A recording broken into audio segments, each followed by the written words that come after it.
लिल्लाहि रब्बिल आलमीन वस्सलातु वस्सलामु अला सय्यिदिल मुरसलीन अम्मा बाद फौज़ बिल्लाहि मिनश शैतानिर रजीम बिस्मिल्लाहिर रहमानिर रहीम सलातु वस्सलामु अलैका या रसूलल्लाह व अला आलिका व अस्हाबिका या हबीबल्लाह अस्सलातु वस्सलामु अलैका या नबीयल्लाह व अला आलिका व अस्हाबिका या नूरल्लाह।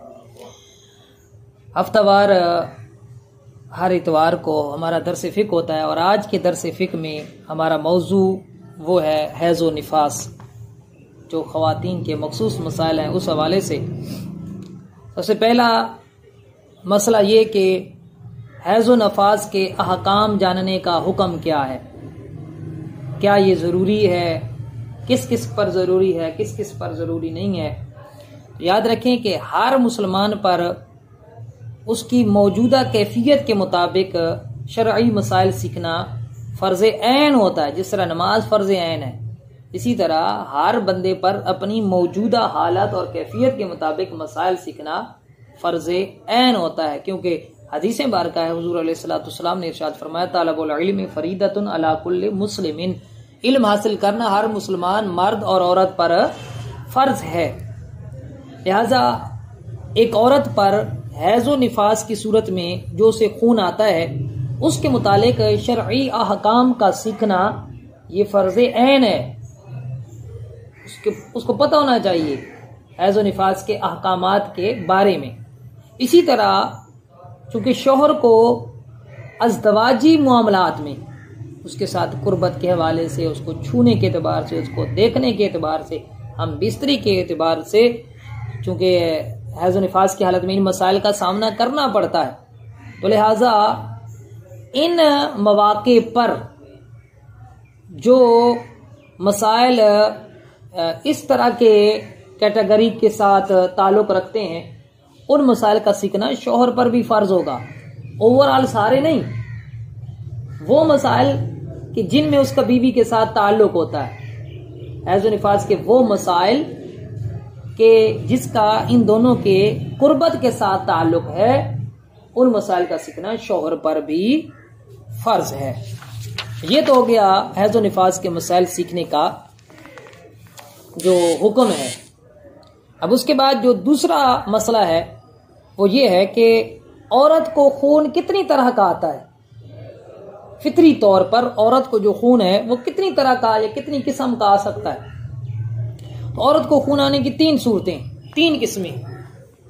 एक खून उसे हैज़ कहते हैं, दूसरे को निफास कहते हैं और तीसरे को इस्तिहाज़ा यानी बीमारी का खून कहते हैं। अच्छा, अब हैज़ क्या है, निफास क्या है, इस्तिहाज़ा क्या है। आसान लफ्ज़ों में आप ये समझें कि जो बालिगा औरत है उसके अगले मकाम से जो खून आदत के तौर पर निकलता है और वो किसी बीमारी की वजह से नहीं है, बच्चा पैदा होने के बाद नहीं निकल रहा, तो वो खून हैज़ कहलाता है। और अगर ये खून बच्चा पैदा होने के बाद निकले तो उसे निफास कहते हैं। और अगर ये दोनों सूरतें ना हो, हैज़ वाली सूरत भी ना हो, निफास वाली सूरत भी ना हो, खून आ रहा है, तो वो खून कौन सा होगा? इस्तिहाज़ा का होगा, यानी बीमारी का खून वो होगा। अच्छा, अब हैज़ और इस्तिहाज़ा के खून में कोई फ़र्क भी होता है? कोई अलामती, कोई निशानी है ये हैज़ का खून होगा, ये इस्तिहाज़ा का बीमारी का खून होगा? तो इस हवाले से उलमाए किराम ने लिखा है, फुक़हा ने लिखा है कि हैज़ और इस्तिहाज़ा के खून में अलामती फ़र्क ये होता है कि हैज़ का खून बदबूदार होता है, जबकि इस्तिहाज़ा का खून बदबूदार नहीं होता। बीमारी का और हैज़ का जो खून है इनमें फर्क है। क्या फर्क है? हैज़ का खून क्या होता है? बदबूदार होता है, और जो इस्तिहाज़ा बीमारी का खून होता है वो बदबूदार नहीं होता। अच्छा, लेकिन सिर्फ अलामत को देखकर खून के हैज़ या इस्तिहाज़ा होने का फैसला नहीं किया जा सकता, बल्कि इसके मुतालिक जो शरीयत के उसूल और कवाइद हैं उनकी रोशनी में फैसला किया जाएगा। वो इंशाल्लाह आइंदा के दुरूस में हम ये जानेंगे, आगे चलकर ये हमें पता चलेगा कि ये खून हैज़ का है या इस्तिहाज़े का है। लेकिन एक अलामती जो उन्होंने फ़र्क बयान किया वो मुआविन हो सकता है, लेकिन सारे का सारा दारो मदार हम उसी अलामत पर नहीं डाल सकते कि जनाब ठीक है जी आंखें बंद करके हम कह दें कि जो बदबूदार नहीं है वो जनाब बीमारी का खून है। नहीं, उसमें जो है वो शरीयत ने जो सूरतें बयान की हैं, जो अहकामात और उसूल बयान किए हैं, हम उसकी रोशनी में परखेंगे तो वो एक मोहतात तरीकाकार होगा। अच्छा, अब औरत को हैज क्यों आता है, इसकी हिकमत क्या है? सदर शरिया मुफ्ती मोहम्मद अमजद अली आज़मी रहमतुल्लाह ताला अलैह आपने बहारी शरीयत जिल्द अव्वल सफ़ा नंबर 371 पर यह तहरीर फरमाया है कि औरत बालिगा के बदन में फितरतन जरूरत से कुछ ज्यादा खून पैदा होता है कि हमल की हालत में वो खून बच्चे की ग़िज़ा में काम आए और बच्चे के दूध पीने के ज़माने में वही खून दूध हो जाए, और ऐसा ना हो तो हमल और दूध पिलाने के ज़माने में उसकी जान पर बन जाए। ये बड़ी मुश्किल हो जाए औरत के लिए। यही वजह है कि हमल और इब्तिदाई शीर खारगी में खून नहीं होता, हमल में खून नहीं आता औरत को। अच्छा, अगर हमल में आ भी जाए, याद रखना वो हैज का नहीं होगा। हमल में जो खून आता है वो बीमारी का होता है। हमल और हैज गोया कि एक दूसरे के मुतजाद हैं। हमल में कभी भी खून आएगा वो हैज नहीं होगा, वो क्या होगा, बीमारी का खून होगा। उसमें औरत नमाज पढ़ेगी, शौहर उससे कुर्बत कर सकता है। तो ये कहते हैं कि इसी वजह से इब्तिदाई शीरखारगी में जब वो बच्चे को दूध पिला रही होती है इब्तिदाई दिनों में, तो कई कई औरतों को 3-3, 4-4 महीने नहीं आता खून, हालांकि वो हर महीने की उनकी रूटीन होती है। और जिस जमाने में औरत को हमल ना हो और दूध पिलाना ना हो, तो अब वो खून अगर हैज की सूरत में बाहर ना निकले तो औरत को तरह तरह की बीमारियां पैदा हो जाएं। इसलिए औरत ये ना समझे कि यार ये क्या मुसीबत मेरे सर पर आ गई है, ये हैज का खून जो है ना ये ना होता। भाई अगर ये ना निकलता तो फिर बड़ी बड़ी बीमारियों में वो मुब्तला हो जाती। जी इमरान भाई, अब सवाल करें। सवाल मैं ये सवाल करना चाहना हूँ कि वो बच्चे को दूध पिलाने के लिए अक्सर का होता है ये माहवारी हमी यानी कि भैया ने कभी को दूध की सूरत मान लेती है रुकदा नहीं है, आंधा तरह है ना। नहीं, कईयों का आता है, कईयों का नहीं आता, कईयों का वो खून नहीं आता। यही हो सकता है यही और बच्चों नहीं पिलाने तो जाम दूध बना के पिलाने हाँ। नहीं, ये कोई उसूल नहीं है या ये कोई मतलब 100% बात नहीं है कि जो बच्चे को दूध पिलाएगी उसको हैज नहीं आएगा। आ सकता है, कई औरतों की मुख्तलिफ आदत होती, कई औरतों के, क्योंकि हमारे पास मसले आते हैं इसलिए इस तरह की बातें हम बड़े वसूख से करते हैं कि कई ऐसी औरतें हैं उनको 5-5, 6-6 माह हैज नहीं आता, बहुत बाद में जाकर आता है। उनके मियाँ हमसे राब्ता करते हैं, जनाब अब उसको खून नहीं आ रहा, इतने दिन हो गए, आया हम कुर्बत कर सकते नहीं कर सकते, नमाजों के हवाले से क्या हुक्म होगा? तो पहले तो हर महीने आता था, वही डेट आ गई है नहीं आ रहा, तो भाई नहीं आ रहा तो ठीक है जी, पाक है औरत। लेकिन ये इब्तिदा में होता है, बाद में फिर औरत की रूटीन आ जाती। और इससे ये भी पता चला साहिब बहार शरीयत की इबारत से कि अगर इब्तिदाई शीर खारगी में दूध पिलाने के इब्तिदाई जमाने में औरत को हैज नहीं आ रहा तो घबराने की जरूरत नहीं है, वो कोई बीमारी नहीं है, वो एक फितरती बात है, चंद दिनों बाद वो खुद ब खुद हल हो जाएगी।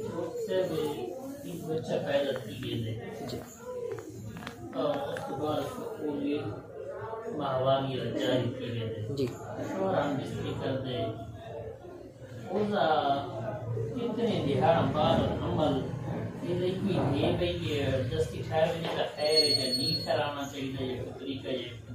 हाँ बिल्कुल, अच्छा सवाल है आपका, लेकिन है खारजी सवाल, इससे हटकर है।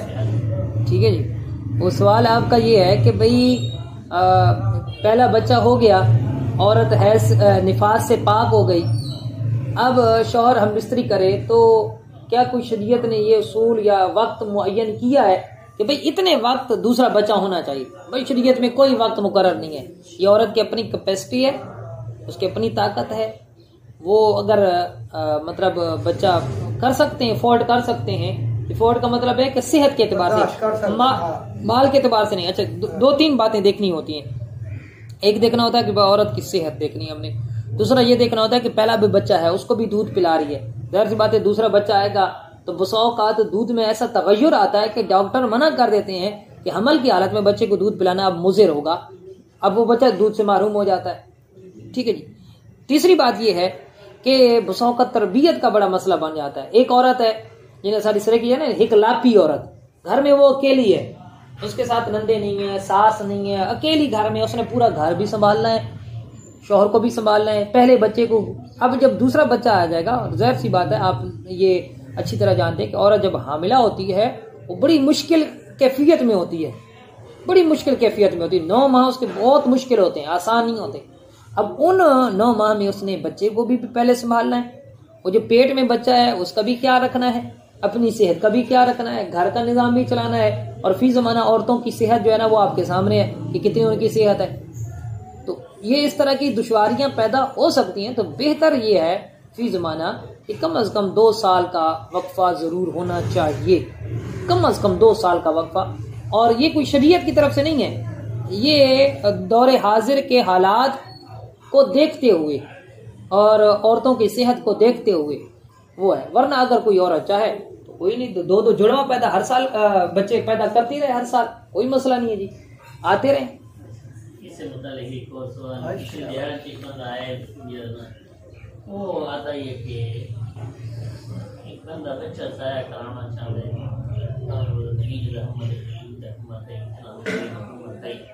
बच्चे साहब है जो लिखते हमें क्यों और मैं गरीब बहुत बहुत जबरदस्त सवाल है। हमल साकित जरा करावना है ना जी, 4 महीने थी गए तवा तो उसे जान आ गई, रूह आ गई जी, उसको साकित करावना किसी भी सूरत जायज को नहीं, बिल्कुल कत्ल है। यानी एक जिंदे जागदे बंदे को कत्ल करना जुर्म है। इसी तरह 4 महीने का हमल थी बने उसको साकित करावना बिल्कुल कत्ल है, वो बड़ा जुर्म है। उतना जुर्म है जिंदे बंदे को जितना मारा नहीं। और जितने लोग इसे शामिल हैं सारे गुनाहगार थी। सुन कई डॉक्टर आते हैं, ओ जी थोड़ा बच्चा जरा है ना सिर पानी पोगे साकित करवाओ जा, कई ओ जी ये तो जिस्मानी माजूर है, सारी जिंदगी बिलक बिलक के गुजार सी, जी इसको फलां बीमारी हो सी ते ए हो सी ते वो हो सी। नहीं जी, किसी भी सूरत बच्चे को साकित ना कर सकते क्योंकि वो जिंदा है, कत्ल चावे सी। 4 महीने तो घाट अगर बचा है वो हमल साकित चंद सूरत करावना जायज है। जिथे कोई हाजत है, जरूरत है, यानी हाजत में था से बच्चे पहला छोटा बच्चा वो दूध पीना पे, दूसरे बच्चा आगे औरत वो नहीं संभाल सकती, पहले बच्चे की केयर न कर सकती, लिहाजा ऐसी सूरत है वो हमल साकित करवाना चाहो तो करवा सकते हैं। या उस हमल की वजह से दूध खुश्क थी सी, पहले बच्चे की खुराक खत्म थी सी, हमल साकित करवा सकते हैं। इसी तरह ये 4 महीने तो घाट डाले थे नजबियां। इसी तरह औरत की सेहत इस तरह दी है कि वो बहुत सख्त बीमार है या बीमार थी वैसी वो बर्दाश्त न कर सकती, वत भी वो हमल साकित करवा सकती है। या बच्चे पहले बच्चे की तरबियत की मसला बन सी, सही तरह तरबियत न कर सकसोन, परवरिश न कर सकसोन, तो वो भी पहला बच्चा साकित जरा हमल है उसको साकित करवा सकती है। पेट च 4 महीने तो घाट घाट आला वो साकित थी सकता है। या माजल्ला अगर कोई औरत गलत कारी कर दी है, हमल ठहर वेंदा है, हुण अगर वो पेट रख दिए तो बड़ी रसवाई का सबब बन सी, वो भी 4 महीने तो घाट आला है। 4 महीने थी बात नहीं कर सकती, मतलब भले हराम दे उसको जावना पोसो, 4 महीने तो घाट है तो वो भी साकित कर सकती है। बहु रही है रसवाई का सबब बन सी और एक हाजत और जरूरत है जिसकी शरीयत इजाजत देंदी है। तो ये चंद सूरतन। हुण अगर कोई इस नीयत नाल कि जनाब मैं तो कमजोर हाँ, रिस्क का मामला है, वो बिल्कुल नाजायज है। क्यों? अल्लाह ताला हर एक दे रिस्क का जिम्मा किदा है।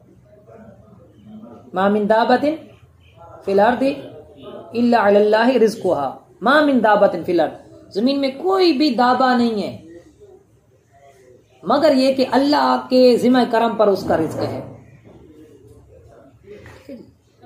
जमीन पर कोई भी जानदार है उसका जिम्मा, रिस्क का जिम्मा अल्लाह के ऊपर है, अल्लाह ताला ने अपने जिम्मा करम पर लिया हुआ है। तो लिहाजा इस नियत से तो वक्फा भी जायज नहीं है, हमल साकत करवाना तो दूर की बात, ये जो खाली वक्फा है ना कि जी कंडोम इस्तेमाल कर लो, ये जनाब औरत इंजेक्शन लगवा ले, एक गोलियां खा ले, ठीक है जी, ये इस नीयत से तो ये भी जायज़ नहीं है। अच्छा यहीं पर मेरे ज़हन में एक मसला, चलो खारजी मसाइल छिड़े हैं तो वो भी बता दो। हमारे यहाँ इस रोहियत ये जायज नहीं, ये जायज है भाई ते को लंबा करके ते स्त्रोटा नाल तो आया तेरी जान छिल के नहीं पता।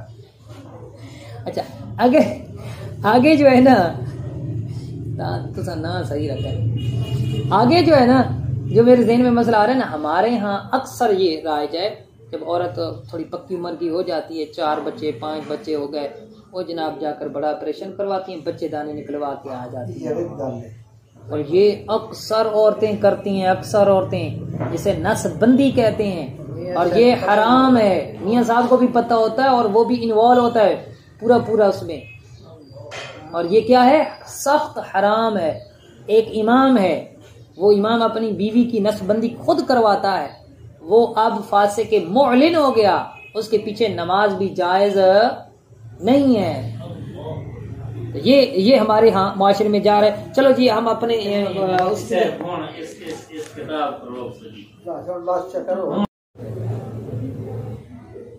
सवाल इनका बड़ा प्यारा है कि कंडोम का इस्तेमाल शरअन कैसा है, कब जायज़ है कब नाजायज़ है। तो देखें ये जो आर्जी तौर पे वक्फा होता है ना, आर्जी तौर पे वक्फा चंद सूरतों में ये जायज़ है।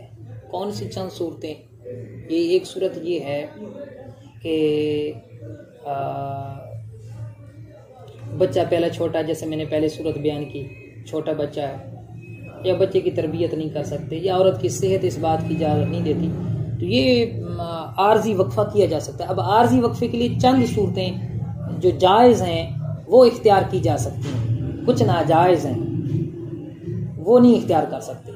आर्जी में भी कुछ नाजायज़ हैं, कुछ जायज़ हैं। जो जायज़ हैं उनमें से कंडोम भी है, कंडोम भी जायज़ है। अच्छा उसमें औरत की इजाज़त और रजामंदी, और अमूमन औरत की रजामंदी होती है। फुकाहा ने जैसे कईयों ने ना, फुकाहा ने दौरे हाजिर के जो मुफ्तियान इकराम हैं उन्होंने इसको अज़ल पर क़यास किया है। अज़ल किसे कहते हैं? अज़ल कहते हैं कि औरत के साथ हम बिस्तरी करना, जब इंजाल होने लगे, मनी खारिज होने लगे, तो उज़्व को बाहर निकाल कर बाहर मनी खारिज करना, ये अज़ल है। और ये एक आज़ाद औरत के साथ उसकी इजाज़त के बगैर शरअन मकरूह होता है, नापसंदीदा है। लेकिन जब औरत इजाज़त दे दे तो बिला कराहत जायज़ होता है, औरत इजाज़त दे दे। और ये अमूमन ही कंडोम वगैरह का इस्तेमाल, अमूमन इसमें ज़्यादा ख्वाहिश औरत की होती है कि भाई मेरी बात से जी, हाँ मैं दूजा हुण नहीं फिलहाल कर सकती, तीजा नहीं कर सकती, चौथा मैं इसको संभाल सा, पहला को संभाल सा, जो नवे हुआ तो हुण आ गया तो बस मेरा की बनसी, तेरे तो मसला को नहीं, मसला तो मेरा है। अच्छा अब अमूमन ये औरत की रजामंदी होती है, तो लिहाजा औरत की जब रजामंदी है तो कंडोम का इस्तेमाल बिल्कुल मर्द कर सकता है। अच्छा इसी तरह कंडोम जिस तरह मर्द के लिए होता है ना कंडोम, इसी तरह औरत के लिए भी एक रबड़ नुमा एक आता है कि औरत अपनी शर्मगाह में फिट करती है।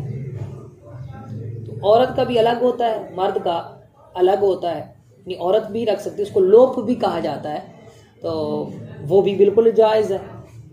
लेकिन ये याद रखिएगा तिब्बी हवाले से कि मर्द त्रिबो वहीं न चढ़ाई पाया हूं, ठीक है जी। अब औरत ने भी अपना लगाया हुआ है कंडोम और मर्द ने भी अपना कंडोम लगाया हुआ है, वो मसला हो जाएगा, मसला नहीं, वो मसला ज्यादा गड़बड़ हो जाएगा, क्योंकि वो जब दोनों रबड़ आपस में लगेंगी फट भी सकते हैं और इन्फेक्शन भी बढ़ सकता है। इसलिए जो डॉक्टर हैं वो ये कहते हैं जब आप कंडोम इस्तेमाल करें, वो कंडोम जो है ना कई तरह के मिलते हैं, मुझे कंडोम की बात आई है तो थोड़ी सी डिटेल हो जाए। कंडोम एक वो मिलता है कि जिस पर एक ऐसा लिक्विड मवाद लगा होता है, वो मवाद उसमें ऐसी वो मेडिसिन इस्तेमाल वो शामिल करते हैं कि वो मर्द के जो जरासीम है उन्हें कत्ल कर देते हैं, जरासीम को मार देते हैं।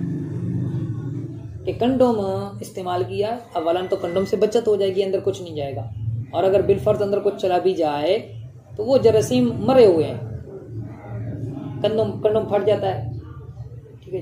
तो वो फिर उसमें हमल ठहरने के चांस बहुत कम हो जाते हैं, ऐसा भी मिलता है। और कई ऐसे कंडोम ऐसे भी मिलते हैं, आजकल ऐसे कंडोम भी आ गए हैं कि अगर कंडोम चढ़ा लेंगे तो टाइमिंग थोड़ी सी बढ़ जाएगी। उसकी वजह क्या है? उसकी वजह ये कि उसके ऊपर एक ऐसा लिक्विड लगा होता है जो उसको सुन्न कर देता है।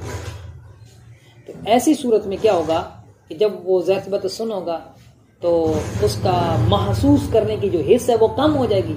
जब कम होगी तो इस वजह से वो फिर हाँ थोड़ा सा टाइम ज़्यादा निकाल लेगा।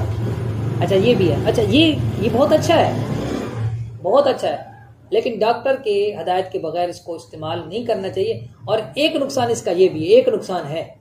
वो नुकसान क्या है? जब तक वो कंडम नहीं चढ़ाएंगे काम नहीं होगा, फिर वो आदी हो जाएगा, आदी हो जाएगा ज़हनी तौर पे कि यार कंडम हो सी तो मैं कुछ कर सा, कंडम नहीं होगा तो मैं ही कंडम थी वैसा मैं खेल नहीं सकूंगा। अब ये अच्छा ये अब उस पर आगे आए। कई कंडम ऐसे होते हैं कि आजकल फ्लेवर वाले कंडम आ गए, स्ट्रॉबेरी, चॉकलेट, इस तरह के। अच्छा ये मुख्तलिफ जो है ना इस तरह के, तो ये भी बिल्कुल इस्तेमाल हो सकते हैं, लेकिन इसका मतलब कोई वैसे फायदा नहीं है। ये लोगों की नफ्सियात के मुताबिक उन्होंने ये स्ट्रॉबेरी वाला है तो ताकि हमारे जो है ना कंपनी के वो ज्यादा से ज्यादा चले, वरना इसका तिब्बी हवाले से कोई फायदा नहीं है। अच्छा ये जो इसके ऊपर मवाद होता है ना, वो इसलिए मवाद होता है कि ताकि अगर शर्मगाह खुश्क हो जाए तो उसमें मतलब इन्फेक्शन वगैरह ना हो, जख्म ना हो। अब कई लोग क्या करते हैं, वो कंडोम भी चढ़ा लेते हैं, साथ तेल भी इस्तेमाल करते हैं। तो डॉक्टर कहते हैं कि नहीं जी इससे इन्फेक्शन बढ़ जाता है, इससे इन्फेक्शन होता है, इसको मर्द को भी नुकसान हो सकता है, औरत को ज़ाहिर सी बात है रबड़ है, लेकिन मामूली सा होता है, ना होने के बराबर नुकसान है। तो जब आप तेल लगाएंगे तो उसका इन्फेक्शन बढ़ जाएगा, तो इसलिए तेल भी कंडोम में इस्तेमाल नहीं करना चाहिए। फिर कंडोम चढ़ाने का भी अपना तरीका है, जब कंडोम चढ़ाएं तो ऊपर उसका एक थोड़ा सा इतना सा मुंह बना होता है जी, तो उसको पकड़ के फिर चढ़ाना होता है। तो बहरहाल ये तो बहुत उधर चले गए हम तिब्बी हवाले से। तो अच्छा ये भी एक मतलब सीखने के हवाले से बहुत अहम चीजें हैं, इन्हें सीखने चाहिए। अच्छा फिर कंडोम जैसे फारिग हो तो फिर अंदर ना रहें, फौरन निकलें। क्यों? ये ना सोचते रहे कि भाई उज़्व ढीला हो जाएगा तो फिर हम निकलेंगे। जैसे वो तरगीब भी दी गई है और दीन में ये मौजूद है कि जब फारिग हो तो फौरन ना निकले, फौरन जुदा ना हो, ताकि औरत भी अपनी ख्वाहिश पूरी कर ले। ये ना हो कि मर्जी ने फारिग हो गए तो भाई वो कांड कर पे उसने भाई बस ठीक है हूँ मेरा उल्लू सीधा थी गई ना, औरत का भी इंतज़ार करे, औरत को भी फारिग होने दे फिर जुदा। लेकिन अब इसमें ऐसा नहीं कर सकता, क्यों? इसमें करेगा तो कंडोम अंदर जा सकता है, मवाद अंदर जा सकता है। तो बहरहाल ये कंडोम मैंने आपको बता दिया। एक होता है लोप जो औरत इस्तेमाल करती है, वो भी जायज़ है। इसके अलावा औरत टेबलेट इस्तेमाल करती है, गोलियां इस्तेमाल करती है माने हमल, यानी हमल को रोकने वाली, वो भी बिल्कुल जायज़ हैं अगर उसको ज़रर शदीद लाहिक नहीं होता, बहुत सख्त नुकसान नहीं होता। इसी तरह जनाब इंजेक्शन लगवाती हैं औरतें, इंजेक्शन से भी अगर उसको सख्त नुकसान नहीं होता, मामूली नुकसान इनके होते हैं, सख्त नुकसान नहीं होता, तो औरत वो इंजेक्शन भी लगवा सकती है। अच्छा इसी तरह औरतें मतलब ये कराची में मैंने देखा है, वहाँ पर राज है कि वो कंधे के अंदर कोई कैप्सूल रखते हैं, कंधे में इधर से थोड़ा सा कट लगा के ना अंदर कैप्सूल रखते हैं। वल्लाह वाला अब उसका एक अल्लाह ताला का एक निज़ाम बना हुआ है जी, नहीं वो सालों तक होता है, नहीं होता है जी। तो वो अब जनाब वो कैप्सूल रख लीजिए, 5 साल औलाद नहीं होगी, 4 साल नहीं होगी, वो भी शरन जायज़ है। अच्छा एक और है, एक बच्चेदानी के ऊपर रबड़ चढ़ाया जाता है, यानी ढकना लगा लिया, ढकना लगा लिया ना, अंदर कुछ जाएगा नहीं, वो शरन जायज़ नहीं है। उसकी वजह क्या है? उसकी वजह ये है कि या तो वो मर्द लगाएगा ढक्कन, गैर मर्द होगा, या फिर औरत लगाएगी। लेकिन औरत का भी औरत से पर्दा होता है। जिस तरह मर्द का नाफ के नीचे से लेकर घुटने के नीचे तक सितर है, इसी तरह एक औरत का दूसरी औरत से इतना सितर है। मुसलमान औरत से, काफिरा से तो पूरा पर्दा करेगी, मुसलमान औरत से उसका जो पर्दा है एक औरत का दूसरी औरत से नाफ के नीचे से लेकर घुटने के नीचे तक है। अब उसके सामने जब वो सितर खोलेगी और नंगी हो जाएगी, ज़ाहिर सी बात है शर्मगाह देखेगी तो अंदर डालेगी ढक्कन। तो ऐसी सूरत में ये कोई ऐसा उज़्र नहीं है कि जिसकी वजह से सितर को खोलना जायज हो जाए। हाँ, एक सूरत, दो सूरतें इसकी जायज हो सकती हैं। एक तो ये या खुद ढक्कन लगा ले, माहिर है, या खुद नहीं लगा सकती, शौहर डॉक्टर है या इस काम का माहिर है, वो ढक्कन लगा सकता है तो वो लगा दे। ठीक हो गया। उसके बाद जनाब अगला आप जाएं तो अगला तो वो जो मैंने आपको बता दिया कि बच्चेदानी ही निकलवा देते हैं, वो शरन जायज नहीं है, वो सख्त हराम है। और ये भी जो मैंने आपको बताया कि इसमें भी नाजायज सूरतें ज्यादा हैं। ये बहुत कम है कि मियाँ खुद कर सकता हो या बीवी वो खुद कर सकते हो, ये बहुत कम सूरत है। ये भी आम ये कि बच्चेदानी मुस्तैया होता है, एक ना वो मुस्तैया है। अच्छा, कुछ जायज सूरत है बच्चेदानी कढ़ाउन दी के ना कोई सूरत ही, यानी कि कोई आपके भाई इसको बात करी बच्चेदानी इस बच्चे पैदा थोड़ी बार खराब हो सकती है, जाके जितने ऑपरेशन ये औजार करीबन वो कढ़ानी जितने ऑपरेशन करनी नहीं, इधर सारी निकलवाती हैं इमरान भाई। इधर हमारी ईसा खैल में अगर आप सर्वे करें ना तो तकरीबन इल्ला माशाल्लाह कोई औरत बची हुई हो तो इक्का दुक्का बची हुई होगी, वरना आप सर्वे कर ले औरतें बची हुई नहीं है। अच्छा, एक सूरत ये है कि बसौकात ऐसा होता है कि औरत की बच्चेदानी लटक आती है। ऐसी औरतें होती हैं उनकी बच्चेदानी शर्मगाह के से लटक आती है, वो बैठती तो नीचे लगती है, ज़ाहिर सी बात है वो जख्मी हो जाती है, उसको कैंसर का अंदेशा होता है। तो वो ऑपरेशन करवा के उसको, अगर तो ऐसा ऑपरेशन है कि उसमें वो सुकड़ के पीछे चली जाए दुरुस्त है, और अगर ऐसा नहीं है तो वो ऑपरेशन के ज़रिए ऑपरेट करके उसको निकलवा सकती है। ये एक जायज़ सूरत है। या उसमें मतलब इस तरह का इन्फेक्शन हो गया है कि अगर वो उसको रखेंगे तो मूजी मर्ज में या कैंसर में मुब्तला हो जाएगी, वो उसी सूरत में आ जाती है, लटक जाए या अंदर हो तो बाहर सूरत। वो फिर एक अलग सूरत है कि जिंदगी बचाने के लिए एक उज़्व को निकालना है, वो एक अलग सूरत है। लेकिन ये जो आम तौर पर होता है ना, और वो शाज़ व नाज़िर सूरत है, बहुत कम वो पाई जाती है। ये अक्सर जो सूरत है वो यही है कि ये जानबूझकर बगैर किसी उज़र के निकलवाती हैं।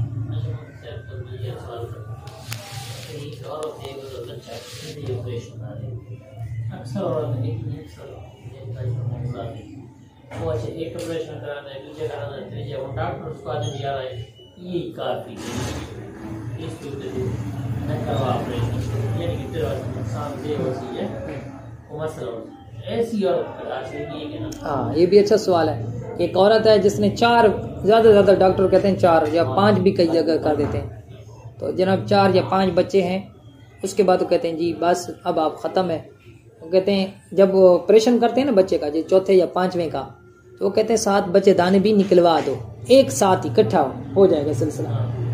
अब आपका सवाल है कि बच्चा तो पैदा करना नहीं है उसने, अब क्या वो नहीं जी, अब भी वो नहीं निकलवा सकती चाहे बच्चा पैदा ना करे। ठीक है जी। वजह क्या है? वजह ये है कि ये जितने भी हमारे आज़ा हैं ये अल्लाह पाक की अमानत है, ये मुसले में आता है, ये अपनी जिस्म को बिगाड़ने में आता है, और ये शरअन बिल्कुल हराम है। अगरचे उससे उसने नफ़ा नहीं हासिल करना, वो आर्जी वक्फे करती रहेगी, आर्जी जितनी भी सूरतें वो अपनाती रहेगी, बच्चा दानी वो नहीं निकलवा सकती, वो निकलवाएगी तो गुनाहगार होगी।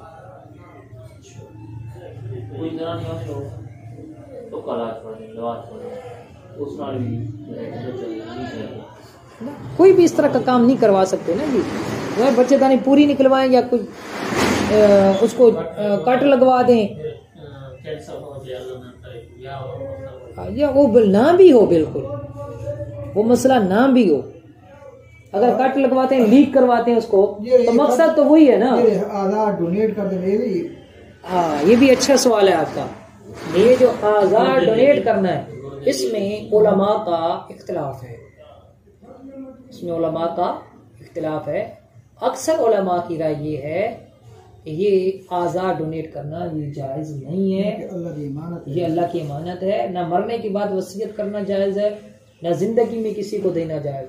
बाज़ उलमा इसके जवाज़ के कायल हैं। बाज़ उलमा, मैं आपको दौर हाजिर के पाकिस्तान के जय्यद आलिम दीन है डॉक्टर अशरफ आसिफ जलाली साहब मुदज़िलुल आली, इनके गुर्दे डैमेज हो गए थे, ख़त्म हो गए थे। तो फिर इनको इनके एक शागिर्द ने एक गुर्दा डोनेट किया। वो भी माशाल्लाह सेहतमंद है और वो भी सेहतमंद है।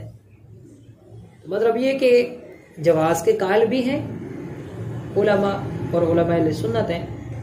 और एक और बड़े अच्छे आलिम हैं, उनकी भी मैंने किताब पढ़ी, उन्होंने भी इसके जवाज़ पर दलाइल दिए।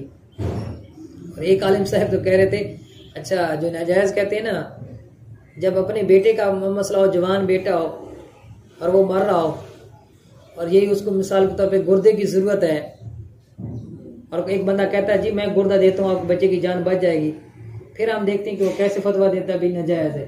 तो बहरहाल ये इस तरह के खून दिया हाँ,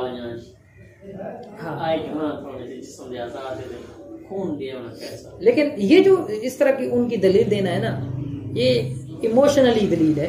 वरना मुहक्किकीन जो उलमा हैं, जो जमहूर अक्सर उलमा है, उनकी राय ये है कि ये आज़ाद डोनेट करना, आंखें दे देना, जिस्म का दिल गुर्दा कोई भी चीज़ मरने के बाद जी मेरे सारे आज़ा कट गए जी, ये कोई सवाब का कम नहीं की वेंदा। अच्छा, उसके बाद अगली बात जो आपने पूछी कि खून देना कैसा है। अच्छा, खून को मुस्तस्ना करार दिया गया है। अगर किसी की जान बचानी हो या उसको ज़रर शदीद लाहिक हो सकता है, उसके लिए आप उसे खून देते हैं, तो ये खून देना जायज़ है। जैसे थैलेसीमिया के अभी जब कोरोना था तो उसमें दाऊद इस्लामी ने इतना खून दिया कि जितनी मिकदार थी उससे भी ज़्यादा पहुंच गया। और किबला अमीर अलैहिस्सलाम दामत बरकातुहुल आलिया ने मदनी चैनल पर बाकायदा ये ऐलान किया था। उसके बाद इस्लामी भाइयों ने बैंक खून के भर दिए, और अल्हम्दुलिल्लाह वो जो थैलेसीमिया के मरीज़ थे, पता नहीं कितने हज़ार बोतलें जमा हो गई और अल्हम्दुलिल्लाह वो सिलसिला हो गया। तो ये खून देना जायज़, हाँ, खून को बेचना जायज़ नहीं। हमारे यहाँ कई लोग ये इन्होंने कारोबार बना लिया है, वो जी खून जैसा पैसे दे जी। अच्छा, कई लोग कहेंगे अच्छा थोड़ा मिठाई या कोई फल फ्रूट तक खवाओ, कोई अपने तौर पर खिला दे तो वो अलग बात है। 1 रुपया ना दे, 1 फ्रूट ना दे, कुछ भी ना दे, पानी तक ना पिलाए, आप मुतालबा नहीं कर सकते कि नहीं जी मैंने तो खून दिया है। सवाब की नीयत से दे सकते हैं, आप सवाब की नीयत से दे सकते हैं ना। सवाब का काम है कि जान बचाना बहुत बड़ा इस्लामाबाद सवाब का काम है। औकात ऐसा होता है कि खून हमें फ्री में नहीं मिलता।